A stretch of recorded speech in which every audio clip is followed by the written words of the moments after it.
coisa que tem acontecido nos dias de hoje, nos dias atuais, que muito me deixa triste, entristecido. Eu começo a ver pessoas entrando dentro da casa de Deus somente para querer bênçãos, somente para querer aquilo que o dono da bênção pode dar, a pesca, o dinheiro, as coisas, mas quando na verdade Deus está falando, larga tudo que você tem e segue.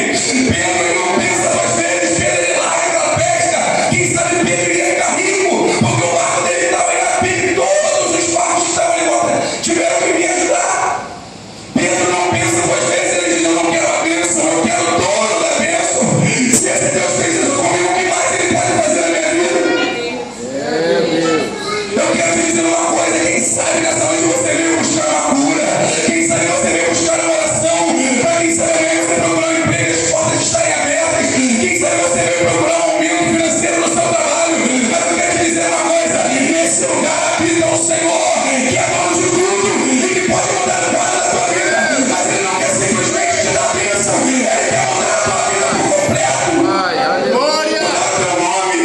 Aleluias! Ele quer te fazer deixar de você ser um pescador e ser um pescador de homens. Pedro larga tudo imediatamente. Ele diz, eu quero você, eu quero Deus. Se esse Deus pode fazer isso comigo, eu não quero somente a bênção, eu quero o dono da bênção. E agora eu quero iniciar a mensagem nessa noite. Eu vejo que a vida de Pedro, um dos mais influentes discípulos, um dos mais influentes apóstolos, ela começa aqui. Justamente no livro de Lucas, capítulo 5, quando ele larga tudo e torna-se o primeiro, juntamente com André, os dois primeiros discípulos de Cristo. Sabe, queridos, eu começo a ver peculiaridades na vida de Pedro que me fazem entender o quão grande é o amor desse Deus para a minha vida e para a tua vida. Porque nós sempre pensamos, mas é com o pastor ele é um homem de oração, o pastor ora, o pastor jejua, mas é o presbítero, é o evangelista, com eles é assim porque eles são um carro da igreja. Nós nunca achamos que esses homens também têm problemas e têm dificuldades. Jesus, o primeiro homem que ele chama, é um homem considerado grosso, ignorante, é um homem duro de coração, é um dos primeiros homens no qual ele traz para poder ser um dos seus apóstolos. Diz a Bíblia que Pedro é um homem duro de coração, e nós vamos entender isso. Pedro começa a seguir a Jesus, mas Pedro ainda não se converte. Pedro não reconhece que Jesus era aquele que podia salvar e mudar a vida dele. Pedro está andando com Cristo porque ele deu uma bênção para ele, quem sabe, numa forma de gratidão. Eu quero te dizer uma coisa nessa noite: não é porque você é filho de um pastor que você é cristão, não é porque você vem na igreja todo dia que você é cristão, não é porque você, quem sabe, faz qualquer tipo de coisa, porque para ser homem e mulher de Deus você tem que reconhecer, se arrepender, para que Ele possa mudar a tua vida, a tua história, e para que Ele possa te fazer um pescador de almas. Aleluia! Glória, glória a Deus! Até então Jesus só chama Pedro de Simão, o famoso. Olha quem está andando comigo. Quem sabe Pedro pensava no seu coração, ele me chamou porque eu sou conhecedor, todo mundo me conhece, eu tenho fama aqui, eu sou conhecido em tudo quanto é lugar, eu preciso estar do lado dele. E diz a palavra de Deus que Pedro, ele está andando do lado de Cristo, e Cristo ele começa a fazer a sua trajetória. Pedro é um dos homens que mais acompanhou os lares. Pedro, diz a palavra de Deus, que ele andou sobre as águas. Jesus vinha andando sobre o mar, sobre as águas, que estava uma tempestade durante a madrugada, e Pedro disse, é tu mesmo, faça com que eu vá até você. E Jesus fala, Pedro, sai do barco e vem. E Pedro começa a caminhar. Num versículo, Pedro está andando em cima das águas, no outro ele está andando, sabe por quê? Porque ele não está firmado na rocha que é o Senhor. O vento vem, ele percebe que está ventando. Sabe o que é isso, querido? Hoje você está aqui porque está tudo bem, mas quem sabe amanhã o vento vai ventar na tua vida e você começa a fraquejar, desanimar, dizer que eu não vou mais ir para a igreja porque esse Deus não está fazendo nada comigo. Jesus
mas não se convence que Cristo era o único que podia mudar e salvar a vida dele. Anda com Cristo. Os 12 discípulos que estão ao lado do Senhor, Pedro é o único que anda armado. Quem sabe Pedro entende que ele era o segurança de Cristo. Olha, com as minhas habilidades, com uma espada, eu posso proteger Jesus de qualquer circunstância que possa acontecer. E eu quero te dizer uma coisa: Jesus, Deus, Ele nunca vai dizer para você largar o que você está fazendo. Ele vai te mostrar que o que Ele tem para você é 1000 vezes, ou muito mais de 1000 vezes melhor do que tudo aquilo que você pensa que é para você. Vou te explicar. Pedro continuava andando com Cristo, não estava armado, tentando proteger. Quem sabe pensar se qualquer problema ia à frente de Jesus, qualquer circunstância que fosse acontecer, Pedro ele já estava ali: eu vou proteger, eu vou guardar Jesus, eu vou guardar ele, eu sou segurança de Jesus. Até que no capítulo 18 do livro de João, nós vamos ver uma história linda. Jesus já está nos seus momentos finais, ali, agonizando no Getsemane. Jesus, quando de repente Jesus fala que já está próximo da chegada, e quando de repente aqueles soldados vêm para poder prender Jesus, também vem um servo do sumo sacerdote chamado Malco, e Pedro ali corta a orelha daquele homem. Pedro ali tenta proteger Jesus, tentando fazer alguma coisa contra aquele homem. Jesus então mostra para Pedro que todas as suas habilidades perante a presença dele não era nada perto daquilo que ele podia fazer na vida dele. Jesus vai lá, cura a orelha do Malco. Pedro fica atônito, porque ali ele reconhece que ele não era nada. Mas eu quero te dizer uma coisa: Pedro ainda assim é um dos homens que é chamado no Novo Testamento de um dos homens que andavam do lado, mais amigo de Jesus. A Bíblia diz que Jesus ele teve 12 discípulos, e dos 12 Jesus teve 3 que eram mais íntimos, mais chegados: Tiago, Pedro, Tiago e João. O apóstolo do amor, o homem grosso, o homem ignorante, estava do lado, era amigo, mas não reconhecia ainda. É considerado um dos homens que esteve do lado de Jesus em todos os tempos, mas quando Jesus estava em vida, não reconheceu, perdeu a oportunidade, somente vivenciou os milagres que Jesus fez, mas não tomou para si, achando que também poderia fazer tal coisa. E Pedro ali, Jesus cura a orelha de Malco. Pedro ali sai desesperado, e ali ele reconhece que realmente Jesus era Jesus.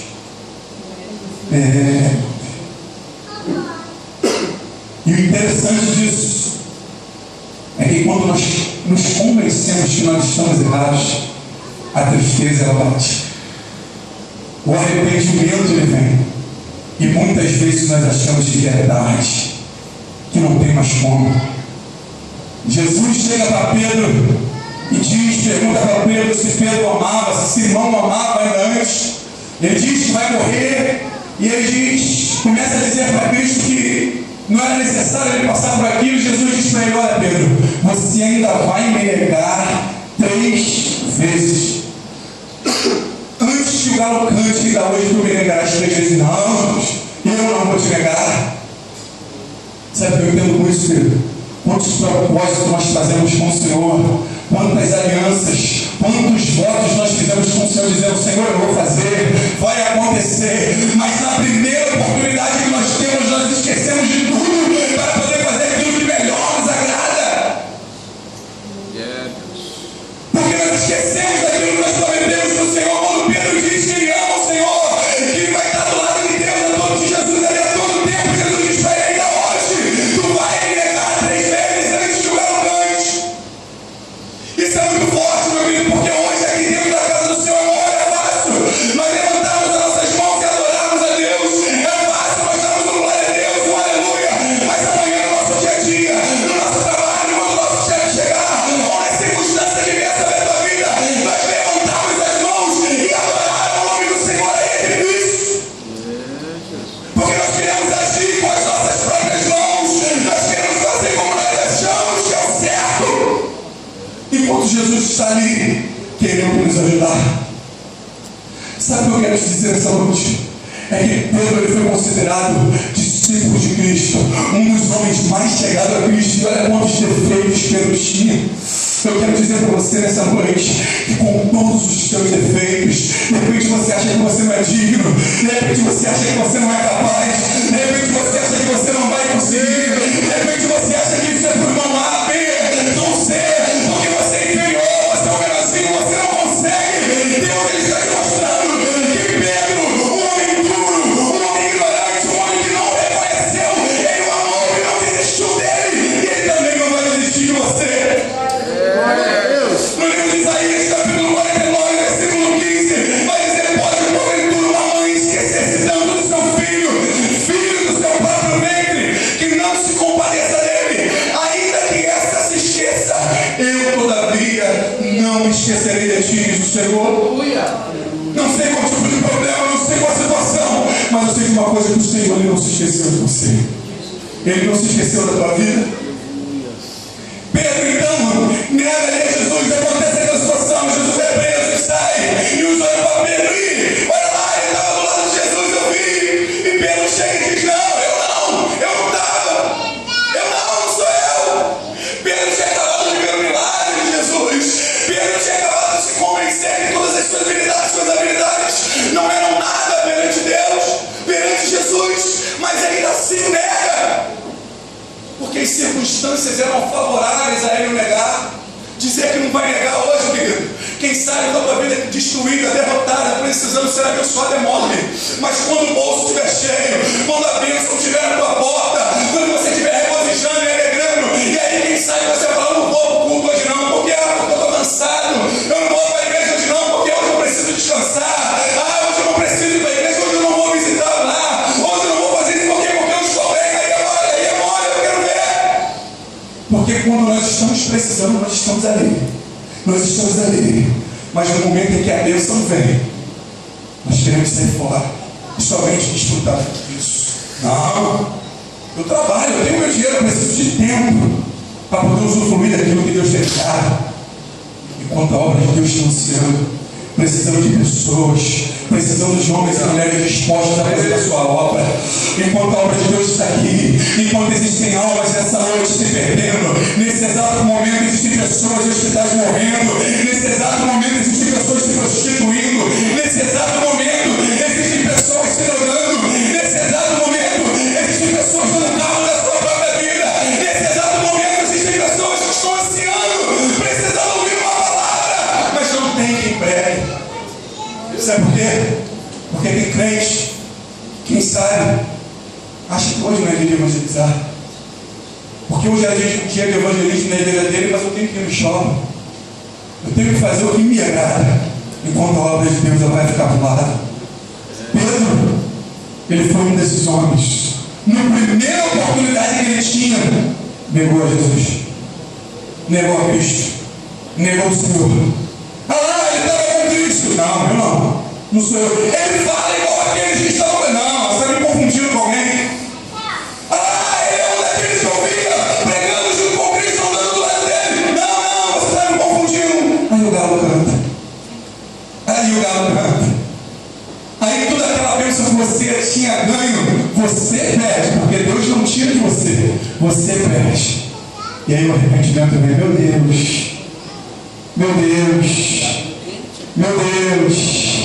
meu Deus, aí a vergonha é maior, você começa a ser envergonhado, as pessoas começam a vir sobre a sua vida, os problemas, as situações começam a dobrar, a triplicar, porque agora você já conhece quem pode te libertar, você já conhece quem é o dono da verdade, mas a vergonha e o medo de voltar, de se prostrar e de pedir perdão, às vezes o ego é maior do que você fazer aquilo que Deus tem manda você fazer. Pedro acaba de negar Jesus, Pedro acha que o seu ministério está acabado, Pedro acha que para ele não tem mais jeito. E aí eu quero te dizer uma coisa: para se converter tem que se arrepender. Para se converter tem que se arrepender. Não adianta você chegar aqui hoje e dizer: eu tenho uma vida reta, eu tenho uma vida íntegra, eu tenho uma vida que não diverge nada do que a sociedade diz que é correto, mas eu tenho que me arrepender, porque mesmo assim o Senhor Jesus ele precisa que eu me arrependa para que eu reconheça que Ele é o Senhor da minha vida.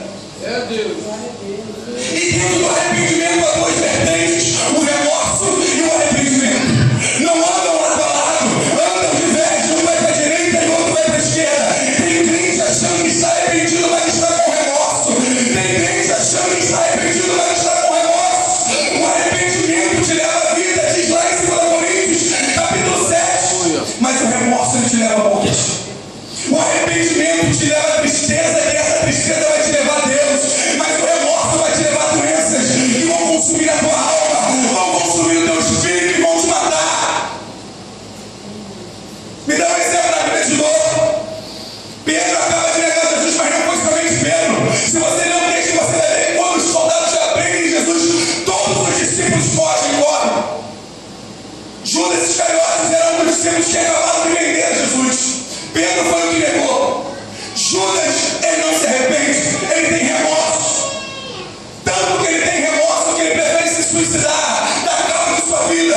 Jesus disse que havia um traidor, mas não disse que era Judas. Jesus nunca disse que o traidor iria morrer, iria pagar. Jesus estava disposto a perdoar Judas. Porque a vontade de Deus tinha que ser feita, independente se ele negasse ou não negasse. Jesus Cristo ia ser crucificado e ia vencer a morte. Jesus não estava nem disposto a querer incriminar ou acusar ninguém. Jesus estava dizendo a um traidor: eu já sei que tem um traidor aqui no meio da gente. Eu sei que tem alguém que vai me negar. Eu sei que tem gente que vai correr.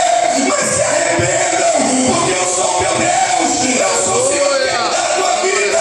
Eu sou o Senhor que quer mudar o quadro da tua vida. Glória! Não adianta ficar do mesmo jeito, tem que se arrepender.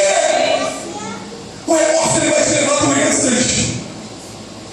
O remorso ele vai te levar a ter doenças espirituais que já são consideradas doenças. Hoje, o câncer é uma doença da alma, do espírito considerada. O que é o câncer? É mágoa. O que é mágoa? É remorso. A mágoa é remorso. Pessoas que têm uma situação com alguém não têm coragem de se arrepender, de pedir perdão e vai gerando, vai guardando aquilo na sua vida durante anos, e vai acumulando, quando daqui a pouco estou com um nódulo aqui, estou com um nódulo ali. Quando vai fazer um exame, está doente, vai te levar à morte, porque o remorso leva à morte, mas o arrependimento vai te levar a um choro. Você vai começar a chorar e vai ver, e você vai ver que você precisa mudar. Foi o que Pedro fez, começou a chorar. Não sou eu que estou dizendo, é a palavra. Quando Pedro ouve o galo cantar, ele começa a chorar. E se lembra de que Cristo tinha falado com ele: tu diz que me amas, mas ainda hoje tu vai me negar 3 vezes antes que o galo cante. Jesus ainda deu a ordem, disse: antes do dia amanhecer, tu vai me negar 3 vezes. E aí Pedro sai dali chorando. E o interessante, filho, é que quando nós estamos fazendo uma coisa e deixamos de fazer aquilo que agrada a Deus, nós queremos voltar a fazer aquilo que nós já fomos libertos de fazer. Não é verdade? Qual o texto que nós lemos? Lucas 5. O que ele ensina no livro de Lucas 5? Que Pedro tinha acabado de pedir uma frustração de uma peste. Pedro acaba de negar Jesus. Jesus ele é morto, ele é crucificado. Pedro entra em contrito, Pedro entra em desespero, começa a chorar, se arrepende. Pedro imaginava no seu eu que ele nunca ia ter a oportunidade de pedir perdão, pedir desculpa, porque o mestre tinha morrido, tinha falecido, acabou, não tem mais jeito. Quando de repente Pedro se lembra: e agora, o que eu vou fazer? Não tem mais jeito, 3 anos e meio que eu estou nessa vida, andando com Cristo, andando com o mestre, eu já não sei mais o que fazer. Pedro dá um estalo, Pedro se lembra: o que eu sei fazer? Eu sei pescar. Não é verdade? Quando nós estamos na casa de Deus, e aí as desavenças vêm, os problemas vêm, as situações vêm, e nós fraquejamos e queremos sair da presença de Deus, qual é a primeira coisa que nós queremos fazer? Voltar a fazer aquilo no qual nós fomos libertos. Só que você não sabe mais fazer, porque Deus já te libertou. É por isso que tem muito crente envergonhado no meio da rua, né? A vergonha é maior. Porque tem muito crente envergonhado, passando decepções, porque o camarada que bebeu outrora, ele não sabe mais beber, aí fica aí passando vergonha, caindo pelas esquinas, e aí todo mundo olha e não vai dizer: ah, eu fulano de tal, mas vai dizer: ih, é o irmão fulano de tal, é o crente que ia para a igreja. Sabe por quê? Porque a vergonha é maior. Você voltou a fazer e tentar fazer aquilo que você não sabe mais, porque Deus já te libertou. Pedro já tinha sido liberto da festa. Sabe o que ele vai fazer? Ele está contrito, está desesperado, está com seu coração explodindo, quem sabe querendo dar cabo da sua própria vida, chorando, desesperado. Ele olha para os discípulos e diz: eu vou pescar. Diz a Bíblia que 7 dos 12 olham para Pedro e diz: se Pedro vai pescar, perito, sábio, conhecedor do mar. Se ele está falando vai pescar, porque hoje o mar está bom, vai dar peixe. Pedro, espera que eu vou contigo. E o pior, quando o camarada está nessa situação, ele ainda carrega mais gente junto com ele. Pedro carrega dos 12, ele carrega mais 7 discípulos junto com ele. Vai para o mar, frustrado, afogar as suas mágoas, o seu desespero. Eu quero te dizer uma coisa: o lugar de você afogar suas mágoas é aqui dentro, porque aqui é o médico dos médicos que pode tratar da sua doença. Aqui é o lugar onde o Senhor dos Senhores está aqui para tratar a sua alma, o seu espírito e o seu corpo, e te mudar por completo. Pedro volta a pescar. Chega no meio do mar, não pesca nada. Chega no meio do mar, não pesca nada. Não pesca nada de novo. E aí a frustração dobra, triplica. Porque ele percebe que o que ele sabia fazer, nem isso ele mais sabe fazer. E quando de repente ele está voltando daquela pesca, eu imagino todos aqueles discípulos 7 olhando para a cara do outro, dizendo: ei, pode acontecer alguma coisa. Quando de repente eles avistam lá do meio do mar um homem assentado sobre a areia, a brasa já acesa, o peixe já assando, aquele homem já está assando, aquele homem grita: ei, vem comer. E eles não percebem que aquele homem, eles estão com fome, eles estão famintos. E aí eles descem daquele barco.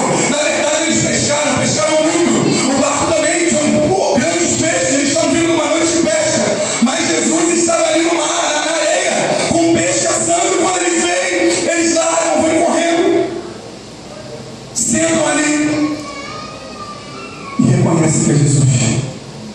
E comem, se alimentam.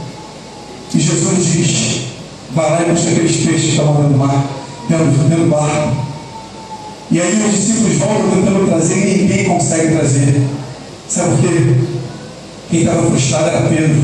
A pesca era de Pedro. Diz a Bíblia que Pedro ele volta correndo e sozinho ele consegue trazer o que os 7 não trouxe. O que era dele, ele que tinha que buscar. Ninguém podia carregar. Você não pode carregar fardo de ninguém, querido. Você não pode comprar a briga de ninguém. Você não pode comprar nada de ninguém, porque você não tem poder para carregar nada. Você só vai se frustrar mais ainda e vai entrar no problema dos outros, vai arrumar um problema sério para você. Sabe? Domingo o Thiago estava comigo e minha filha começou a passar mal. Quando de repente ela começou a ter náuseas, começou a vomitar. E eu lembro que ela olhava para mim e dizia: pai, eu não quero mais vomitar não. E eu, como pai, aquilo me quebrou o coração. E eu não podia fazer